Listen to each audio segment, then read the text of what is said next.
আসসালামু আলাইকুম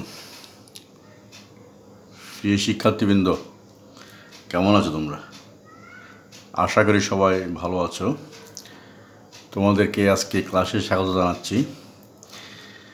আজকে আমি নবম দশম শ্রেণীর গণিতের অনুপাত সমানুপাত অধ্যায় থেকে অনুশীলনী 11.1-এর 13 এবং 15 নং প্রশ্নের সমাধান পদ্ধতি নিয়ে আলোচনা করব এবং অঙ্কগুলোর সমাধান তোমাদেরকে করে দেখাবো।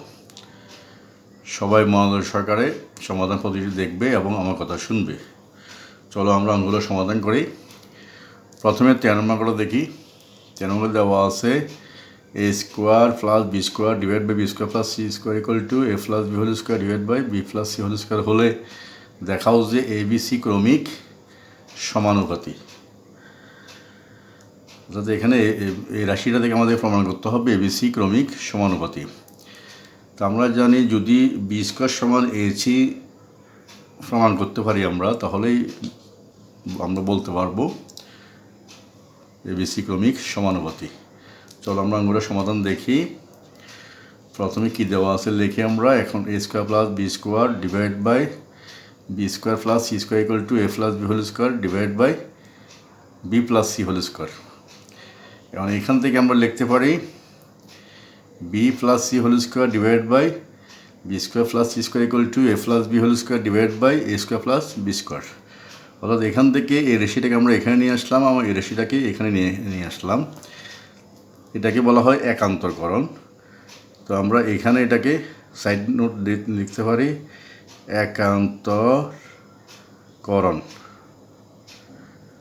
একান্তরকরণ করে। জাস্ট আমরা কি করলাম, এখানে উপরে এই বি প্লাস হোলস্কোয়ারটাকে এই পাশে নিয়ে আসলাম, আর এখানে যে স্কোয়ার প্লাস বি স্কোয়ার তাকে এখানে নিচে নিয়ে আসলাম। তো এটাকে বলা হয় একান্তরকরণ। এখন আমরা হোল স্কোয়ার সূত্রটা ভাঙবো। এখানে আছে বি প্লাস হোল স্কোয়ার, এটাকে আমি যদি সূত্র ভাঙাই তাহলে 5 b square plus 2ab plus C square. আর এখানে a plus b whole square ভাঙাই লিখলাম আমরা square plus 2ab plus B square. এখন আমরা এটাকে করব যোজন বিয়োজন। তোমরা আশা করি যোজন বিয়োজন জানো। যোজন বিয়োজন করবো কীভাবে? আমরা প্রথমে লব উপরে লিখব লব প্লাস হর, আর নিচে লিখব লব মাইনাস হর। তো এখানে লব হচ্ছে b square plus 2bc plus C square লিখলাম, প্লাস হর হচ্ছে b square plus C square. নিচে লিখবো লব মাইনাস হর। লব হচ্ছে b square plus 2bc plus C square লিখলাম, মাইনাস হর হচ্ছে b square plus C square. এখানে যেহেতু মাইনাস প্লাস এটা মাইনাস হয়ে যাবে। এই পাশেও এভাবে লিখবো। প্রথমে লিখবো a square plus 2a plus B square, নিচেও লিখলাম a square plus 2b plus B square. এখানে বি স্কোয়ার হবে। উপরে প্লাস হর লিখবো স্কোয়ার প্লাস বি স্কোয়ার, নিচে লিখবো হর স্কোয়ার প্লাস বি স্কোয়ার। তো এখানে মাইনাস আর এই প্লাস মাইনাস প্লাসে মাইনাস হয়ে গেল। এর পাশে আমরা সাইড নোট লিখবো যোজন বিয়োজন করে। এখন আমরা এখানে যেখানে যোগ বিয়োগ করা হয় যোগ বিয়োগ করব। উপরে দেখো b square plus B square, তাহলে 2b স্কোয়ার 2bc থেকে যাবে c square plus C square 2c square. তা সেটা লিখে দিলাম আমরা একসাথে। যদি কমন নিয়ে ফেলে 2 into b square plus bc plus C square. এখানে 8টা লাইন বাড়াতে পারো তোমরা, 2b square plus 2bc plus 2c square লিখতে পারো। আমি সংক্ষেপে লিখলাম 2 into b square plus bc plus C square. আর নিচে বি স্কোয়ার কাটা যায়, সি স্কোয়ার কাটা যায়, শুধু থাকে 2bc। তো এখানেও এভাবে করলে হয় 2 ইন্টু এ square plus ab plus B square, আর নিচে থাকে 2ab।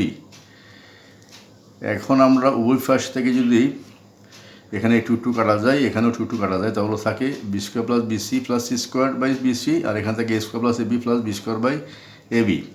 এখন যদি আমরা উভয় পক্ষকে, যেহেতু এখানে বি আছে উভয় পক্ষের নিচে হরের মধ্যে বি আছে, উভয় পক্ষে বি দ্বারা যদি আমরা গুণ করি তাহলে নিচের বিটা চলে যাবে। তাহলে থাকবে b square plus bc plus C square, নিচে থাকে সি, এখানে থাকে এ square plus ab plus B square, নিচে থাকবে এ।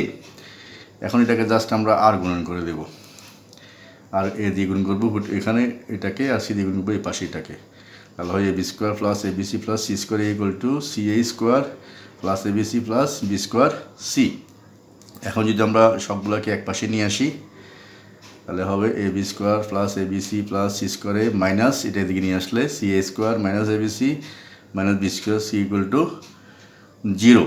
তো এখানে যদি আমরা যোগ বিয়োগ করি তাহলে এবিসি এবিসি চলে যায় আর থাকে c square a minus C a square minus b square c plus a b square.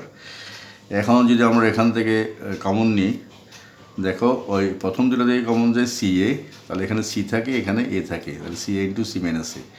আর এখানে কমন যায় বি স্কোয়ার, তাহলে এখানে থাকে সি, এখানে থাকে a minus a plus a minus, তাহলে হচ্ছে কি c minus a into c a minus b square equal to 0। এখন দেখো দুইটার সংখ্যা গুণফল 0, তো আমরা জানি যদি দুই বা ততোধিক সংখ্যার গুণফল 0 হয় তাহলে তাদের যে কোনো একটি মান 0 হবে। আমি আবার বলছি, যদি দুই বা ততোধিক সংখ্যার গুণফল 0 হয় তাহলে তাদের যে কোনো একটি মান আলাদাভাবে কী হবে, 0 হবে। তাহলে লিখতে পারি আমরা c a minus b square equal to 0। যদি পক্ষান্তর করি তাহলে পাই c a equal to B square. আমরা যদি আবার এটাকে পক্ষান্তর করি তাহলে মানে বি স্কোয়ার দিকে নিয়ে আসলাম, সি একে দিকে নিয়ে গেলাম, তাহলে b square equal to c এ।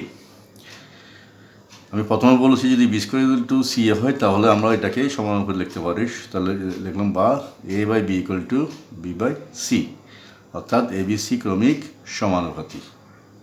তাহলে এখানে যে B square equal to C আছে সেখান থেকে আমরা ডাইরেক্টলি লিখতে পারি। এটা সমানুপাতির শর্ত হচ্ছে যদি বি স্কোয়ার সমান সি হয় তাহলে আমরা বলতে পারবো A by B equal to B by C, অর্থাৎ এবিসি ক্রমিক সমানুপাতি। তাহলে আমরা প্রমাণ করলাম এবিসি ক্রমিক সমানুপাতি। আশা করি তোমরা অঙ্কটা বুঝতে পেরেছ। 13 নম্বর অঙ্কটা এভাবেই সমাধান করতে হয়। এখন দেখবো আমরা 14 নম্বর অঙ্কটার সমাধান দেখবো আমরা। 14 নম্বর অঙ্কের মধ্যেও দেওয়া আছে bz minus cy divide by A equal to C x minus A Z divide by B equal to A Y minus B x divide by c হলে প্রমাণ করো যে x by A equal to y by B equal to z by c. আচ্ছা, চলো আমরা অঙ্কটা দেখি কীভাবে করবো। প্রথমে দেখি আমরা মনে করি এই যে রাশিটা দেওয়া আছে এখানে এটা সমান কে ধরলাম। মনে করি B Z minus C Y divide by A equal to C x minus A Z divide by B equal to A Y minus B X by C equal to K, অর্থাৎ এখানে প্রত্যেকটা কে সমান। তাহলে এটাকে আমরা আলাদা আলাদা লিখতে পারি B Z minus C Y by A, অর্থাৎ এটা সমান কে। এটা যদি আমরা আর গুণন করি তাহলে লিখতে পারি B Z minus C Y equal to A K, এটাকে দিলাম 1 নং সমীকরণ। আবার লিখতে পারি C x minus A Z by B equal to K, এটা লিখলাম C Z minus C x minus A Z by X A equal to B equal to K.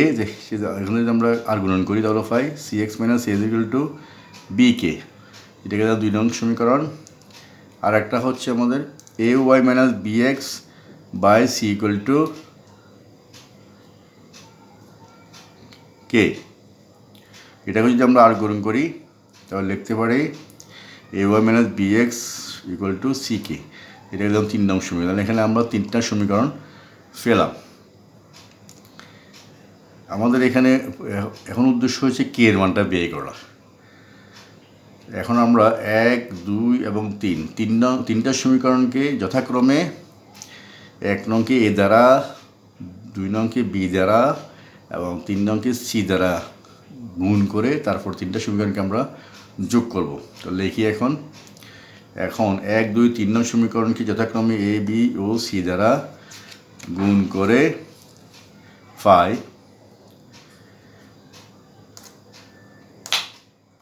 এখানে ছিল B Z minus C Y equal to A K, এটা যদি A দ্বারা গুণ করি তাহলে হবে এ B Z minus C A Y equal to A square K, এটা লিখলাম।